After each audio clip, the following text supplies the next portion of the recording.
Budget. এত বিধ্বস্ত অবস্থার মধ্যেও বাংলাদেশের অর্থনীতি অত্যন্ত সুন্দরভাবে এগিয়ে যাচ্ছে। এইটুকু আরও যত দিন যাবে অবশ্যই আমরা চাই বিরোধী দলকে সাথে নিয়ে কাজ করতে। আমরা চাই না যে বিরোধী দল বাদ দিয়ে আমাদের মতো আগের মতো এটা করতে, আমরা কখনো চাই না। এবং আমাদের মাননীয় প্রধানমন্ত্রী জনাব তারেক রহমান, আপনি দেখেছেন যে প্রতিনিয়ত উনি সবসময় বিরোধী দলকে অন্যভাবে দেখান। বিরোধী দলের নেতাকে তিনি অন্যত্র সম্মানের চোখে দেখেন, বিরোধী দলের সদস্যদেরকে উনি সম্মান দেন, কথা বলেন। উনি কখনোই কোনো বিরোধী দলের কারোর বিরুদ্ধে একটি ওয়ার্ডও বের করেন না। এটা কিন্তু বাংলাদেশের ইতিহাসে একটা নজিরবিহীন। কিন্তু তারপরেও বিরোধী দলীয় নেতৃবৃন্দ, আমি মনে করি সেটা বক্তৃতা বিবৃতির মধ্যেই সীমাবদ্ধ থাকা উচিত। কিন্তু আমরা অন্তত দেশটাকে কিছুদিনের জন্য আমরা সুন্দরভাবে চলতে দেওয়া যায় সেইটুকু আমরা যাতে ব্যবস্থা করি। এটা ধন্যবাদ জনাব রুহুল আমিন। সেটা হচ্ছে যে এই যে সরকারি দল থেকে বলা হচ্ছে যে আপনারা বিভ্রান্তি সৃষ্টি করছেন বিভিন্ন বক্তব্য বিবৃতির মাধ্যমে। সরকার মাত্র 3 মাসের কিছু বেশি দিন চলছে এবং তারা নানা রকম তাদের দেওয়া প্রতিশ্রুতি পূরণ করছে, কিন্তু আপনারা জনগণের মধ্যে সরকার সম্পর্কে একটা বিভ্রান্তি সৃষ্টি করছেন, নেতাকর্মীদেরকে নানা রকম ভাবে উস্কে দিচ্ছেন। এই অভিযোগের কি জবাব আছে আপনার কাছে? জি, ধন্যবাদ আজকের সময় টিভির পরিবারের, ধন্যবাদ সঞ্চালকের, ধন্যবাদ আমার শ্রদ্ধাভাজন মাননীয় সংসদ সদস্য ইমরান আহমেদ সাহেবকে। অত্যন্ত চমৎকারভাবে উনি সাবলীল ভাষায় বলেছেন। আমি আমার জায়গা থেকে আমার মতো করে কিছু কথা বলতে চাই। দেখেন, আমরা দীর্ঘ 17 বছর ফ্যাসিস্টের আমল আমরা পার করেছি। বাংলাদেশের মানুষ তখন মেগা প্রজেক্ট দেখেছে, কিংবা একদলীয় শাসন কেমন হয় তা দেখেছে। সংবাদ মাধ্যম থেকে শুরু করে সকল জায়গায় দলীয়করণের যেই চূড়ান্ত পর্যায় সেটা তারা দেখেছে। এরপরে ছাত্র, সাধারণ মানুষ, বাংলাদেশের আপামর জনগণের চাওয়ার প্রেক্ষিতে 36শে জুলাই বাংলাদেশের এসেছে। এই 36শে জুলাইয়ের মূল বক্তব্য ছিল উই ওয়ান্ট জাস্টিস। আমরা একটি বৈষম্যহীন সমাজ আমরা চাই, আমরা একটি গণতান্ত্রিক সমাজ ব্যবস্থায় ফিরে যেতে চাই, আমরা আমাদের ন্যায্য অধিকার ফিরে পেতে চাই। সেই জায়গা থেকে বাংলাদেশের মানুষ দীর্ঘ সংগ্রামের প্রেক্ষিতে 36শে জুলাইয়ের নতুন একটা সরকার হলো। সেই সরকারের পর 12 তারিখে যে নির্বাচন হয়েছে, সেই নির্বাচনে বাংলাদেশের আওয়ামী লীগ ছাড়া সব দল অংশগ্রহণ করেছে এবং বাংলাদেশের মানুষ বিএনপিকে এককভাবে সংখ্যাগরিষ্ঠতার আসনে অধিষ্ঠিত করেছেন। বাংলাদেশের সাংবিধানিক নিয়ম অনুযায়ী সরকার গঠন বিএনপিই করবে, এটাই স্বাভাবিক। আমরা এ পর্যন্ত স্বাভাবিকই ছিলাম। দীর্ঘদিন বিএনপি এবং অন্যান্য দলের সাথে আমরা 4 দল 20 দল বিভিন্ন রাজনৈতিক সংগ্রামও আমরা অংশগ্রহণ করেছিলাম। সারা বাংলাদেশের মানুষের মতো আমাদেরও, আমরা যারা রাজনীতির কর্মী, আমাদেরও প্রত্যাশা ছিল যে রাজনীতিবিদদের একটা গুণগত পরিবর্তন হয়তো আমরা এবার দেখতে পাব। আমরা সেই প্রত্যাশায় বিএনপির যে নির্বাচনী ইস্তেহার ছিল সেগুলো পর্যালোচনা করেছি, জুলাইয়ের যে স্পিরিট ছিল সেগুলো আমরা ধারণ করেছি। এবার ইলেকশনে যে 2টো ভোট হয়েছে, একটা ভোট মানে গণভোট, একটা ভোট আসনের নির্বাচনের জন্য ভোট, এই গণভোটের কি বক্তব্য ছিল সেই বিষয়গুলো একটা আলাদা আলাদা টপিকস, আলাদা আলাদা আলোচনা করা যাবে। তো আমি একেবারে মোটা দাগে যদি বিএনপির 31 দফার কথা বলি, তাহলে প্রথম ছিল যে সংবিধান সংস্কার কমিশন গঠন করবে বিএনপি, প্রধানমন্ত্রীর দায়িত্ব পালনের সময়সীমা নির্ধারণ করবেন, আইনসভার উচ্চ কক্ষ প্রবর্তন করবেন, দুর্নীতি প্রতিরোধে দৃশ্যমান কার্যকরী ভূমিকা পালন করবেন, সবার জন্য স্বাস্থ্য, এই সব কথাগুলো যেগুলো থাকার হয় সেগুলো থাকতে হয়, সেই হিসেবেই আছে। ঠিক তেমনইভাবে আমরা যদি একটু করে দেখি যে গণভোটের মূল বিষয় ছিল যে ক্ষমতার ভারসাম্য এবং রাষ্ট্রপতি প্রধানমন্ত্রীর ভারসাম্য বলতে যেটা বোঝায়, প্রধানমন্ত্রীর মেয়াদ 10 বছর, সংবিধান সংস্কার 10 বছর তো বিএনপি এগ্রি করেছে, সেটাই আমি বলছি। উচ্চ কক্ষ, নির্বাচন কমিশনার ও বিচার বিভাগ ইত্যাদি ইত্যাদি বিষয় নিয়ে আমরা গণভোট করেছি। আমরা এই জায়গাগুলো আসার পর 17 তারিখে আমরা শপথ গ্রহণ করলাম। এই শপথ গ্রহণের দিনে আমরা দুটো শপথ গ্রহণ করেছিলাম। একটা শপথ সংসদ সদস্য হিসেবে, সেটা তো আমরা জানি, আপনারা জানেন। এই জায়গাটুকু পর্যন্ত আমরা ঠিক আছি, ঠিক থাকি।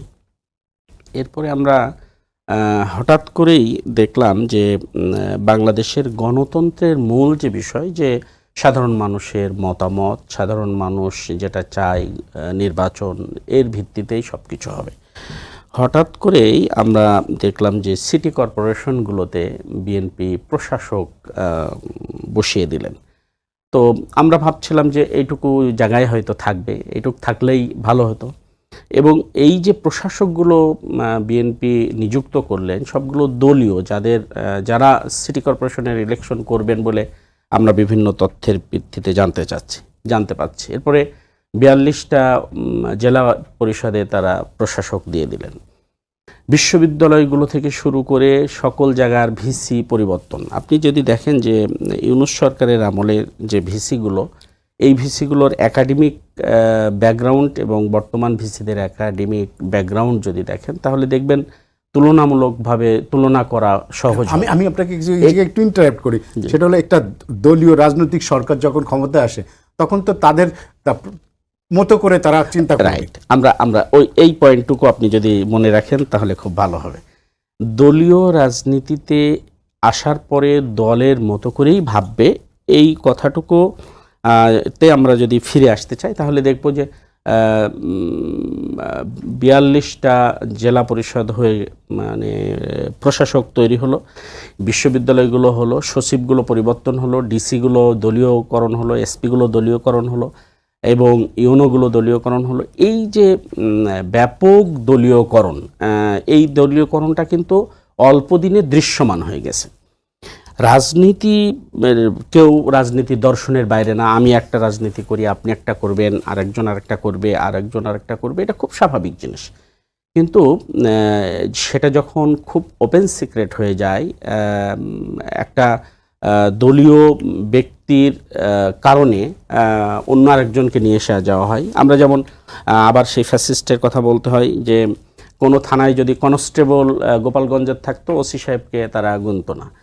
এইভাবে দলীয়করণ চলতো। সেই জায়গা থেকে বিএনপি সরকার, বিএনপি যেই প্রত্যাশা নিয়ে এসেছিল, সেই প্রত্যাশা পূরণে আমার কাছে যেন মনে হচ্ছে একটু ঘাটতি তৈরি হচ্ছে। ফলে আমরা যারা বিরোধী, আমরা বিরোধিতার জন্য, যে দেশের এই অবস্থার জন্য এই কথাগুলো বলা লাগছে, সেই জন্য কথাবার্তা যে বিরোধী দল সরকারের এগেনস্টে খামখেয়ালিভাবে কিংবা সরকারের এগেনস্টে সরকারকে বেকায়দায় ফেলার জন্য কথা বলছে, বিষয়টা একদম এরকম না।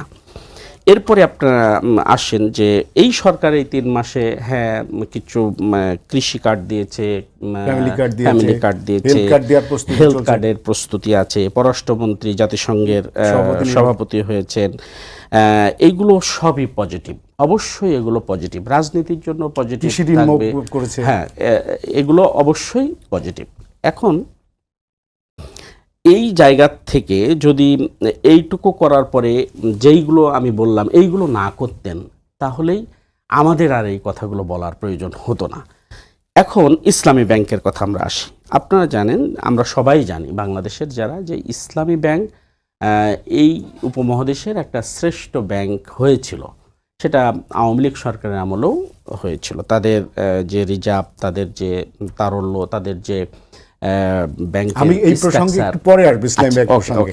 আমি এই যে দলীয়করণের অভিযোগ, এ বিষয়ে আমি মিরান আহমেদ চৌধুরীর কাছে জানতে চাই যে উনি বলছে যে এই সরকারের যেহেতু বিপুল ম্যান্ডেট নিয়ে ক্ষমতায় আসছে এবং এত একটা বিপ্লবের পরে, একটা অভ্যুত্থানের পরে, এবং উনি বলতে চান যে ইন্টারিম গভর্নমেন্টের আমলে যেসব নিয়োগ ছিল অনেকগুলোই ভালো ছিল, তার বিশেষ করে ইউনিভার্সিটিগুলোতে ভিসি নিয়োগের ক্ষেত্রে এই সরকার এসে সব জায়গায় দলীয়করণ করেছে।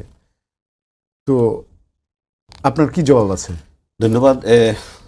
জবাবটা হচ্ছে, দেখেন, ইন্টারিম গভর্নমেন্টের সময় সবাই বলতো যে ইন্টারিম গভর্নমেন্টটা মূলত ইনডাইরেক্টলি ওনারা ব্যাকআপ, মানে জামাত, এনসিপি ব্যাকড, ওনারা যে বিসিগুলা নিয়োগ দিয়েছিলেন, আমি নাম ধরে বলে দিই, সবাই জামাতের সাথে জড়িত।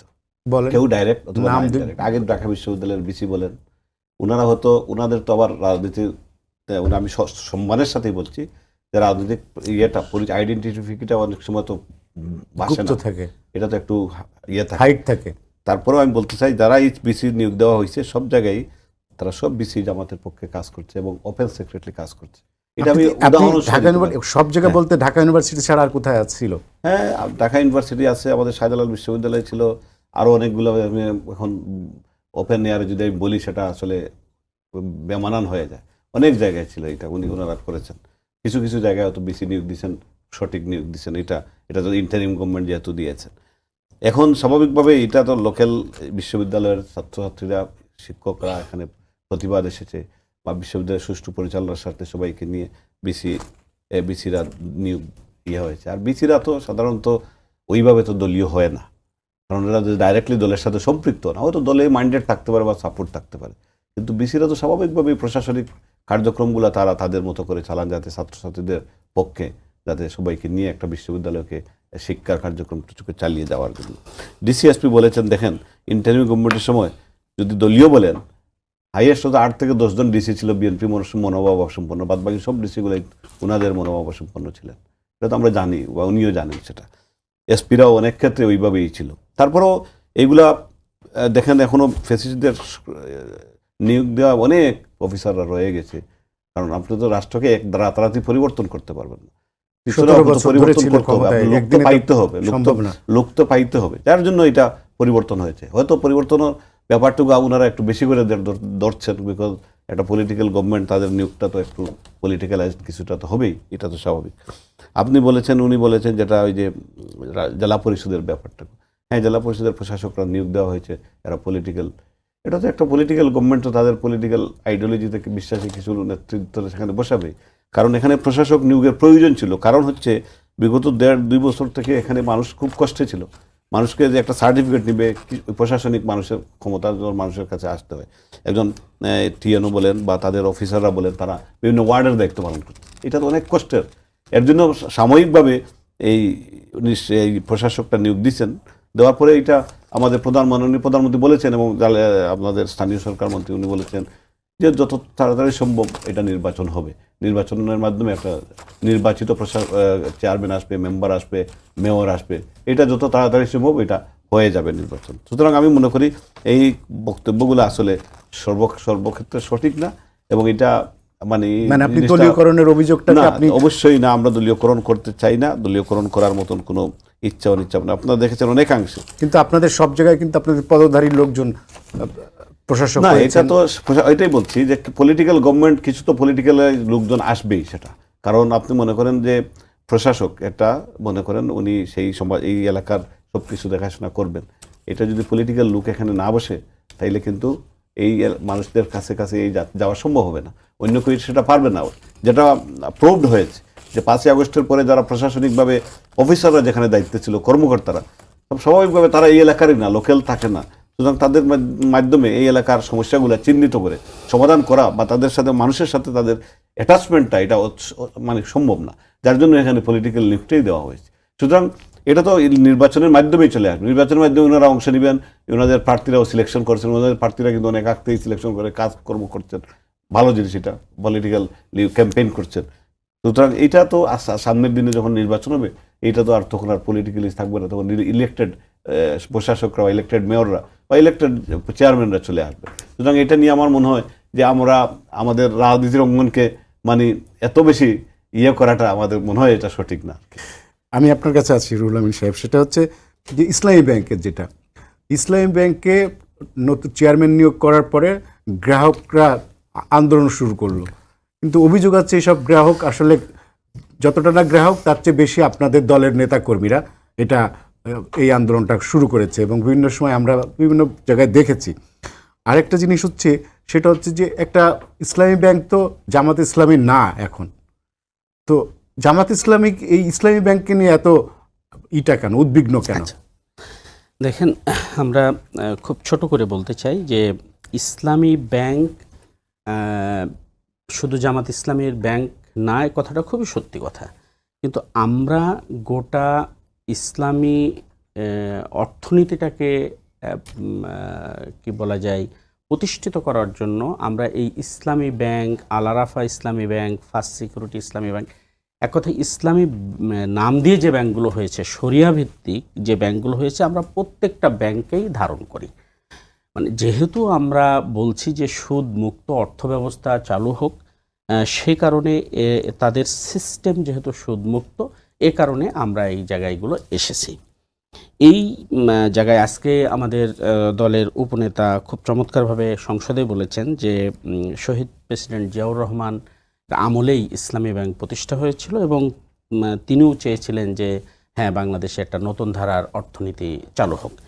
তারপর থেকে যারা ইসলাম ভালোবাসে, সুদ মুক্ত অর্থ ব্যবস্থা চায়, তারা অ্যাকাউন্ট খুলতে ইসলামী ব্যাংকে গেছে। সেটা আপনিও হতে পারেন, আমিও হতে পারে।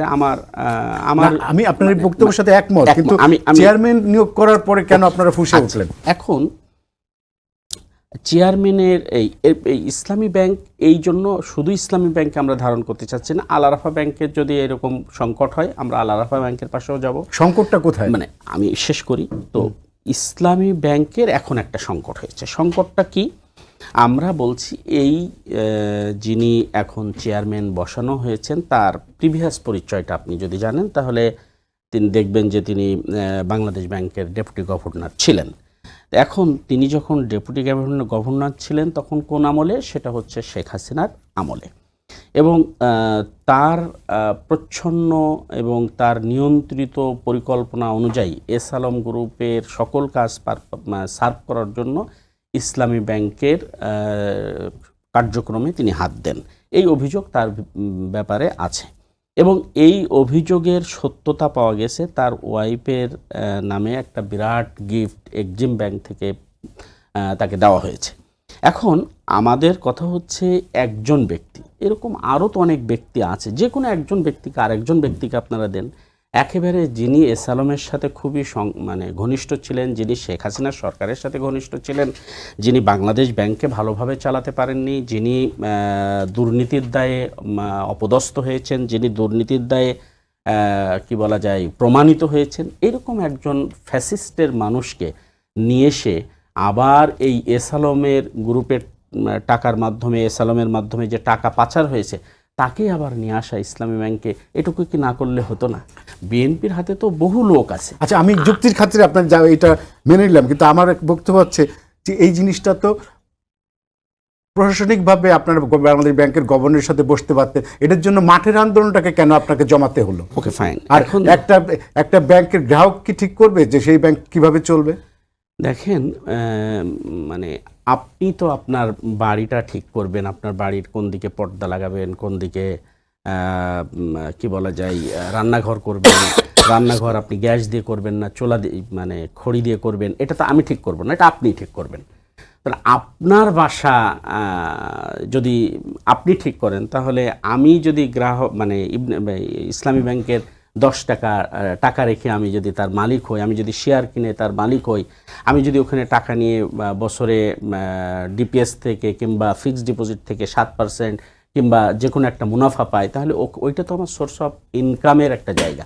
সুতরাং আমার ওই প্রতিষ্ঠানটা ভালো থাকলে আমি ভালো থাকবো, আমার প্রতিষ্ঠানটা যদি নষ্ট হয়ে যায় তাহলে আমি রাস্তায় বসে যাব। তাহলে এই জায়গা থেকে যদি আমি আন্দোলনে যাই, ওই জায়গায় যাই, তাহলে তো দোষের কিছু নাই। আমি আমার অধিকারকে প্রতিষ্ঠা করার জন্য যাচ্ছি। আমি বসে বসে কি দেখবো যে আপনি আমার সব নিয়ে চলে গেলেন আর আমি খালি বসে বসে দেখলাম? এরকম যদি হয় তাহলে এরকম কোনো মানুষ মনে হয় বাংলাদেশে পাওয়া যাবে না।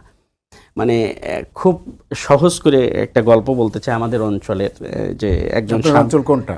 জীবননগর, চুয়াডাঙ্গা, দর্শনা, দামোহদা, একেবারে বর্ডার। আমি বক্তৃতায় সংসদেও বলেছিলাম যে আমরা এমন এক জায়গায় বসবাস করি যে এখানে ভাত খাই, ওখানে কুলি ফেললে ইন্ডিয়ায় যাই। তো স্বামী আর স্ত্রী ঘুমাচ্ছে, স্বামী আর স্ত্রী ঘুমানোর পরে হঠাৎ করে বনগাড়া এসে একটা মুরগি নিয়ে যাচ্ছে। স্ত্রী স্বামীকে ডেকে বলছেন যে তুমি আর মুরগি নিয়ে যাচ্ছে, তাড়াতাড়ি ওঠো।